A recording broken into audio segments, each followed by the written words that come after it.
Need to disable private DNS on your Samsung Galaxy phone. Whether you're troubleshooting internet problems, connecting to a public Wi-Fi network, or simply want to use your carrier's default DNS settings, you can turn off private DNS in just a few taps. Start by unlocking your Samsung Galaxy device.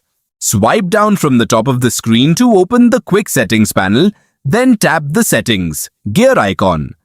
You can also find the Settings app in your app drawer. Inside the Settings menu, tap Connections. This section contains all of your network-related settings, including Wi-Fi, Bluetooth, mobile networks, and additional connection options. Scroll down until you see More Connection Settings, then tap it. This menu includes advanced networking features, such as Private DNS and VPN settings.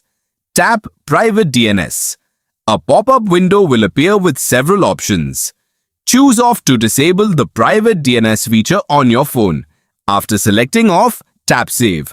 Your Samsung Galaxy will immediately apply the new setting, and your device will begin using the default DNS provided by your Wi-Fi network or mobile carrier. Disabling private DNS can help fix problems like websites not loading, apps failing to connect, or Wi-Fi networks that don't work properly with custom DNS services. If you ever need the feature again, you can return to the same menu and enable it at any time. Everything is complete. We appreciate your support. Subscribe for more easy Android and Samsung tutorials.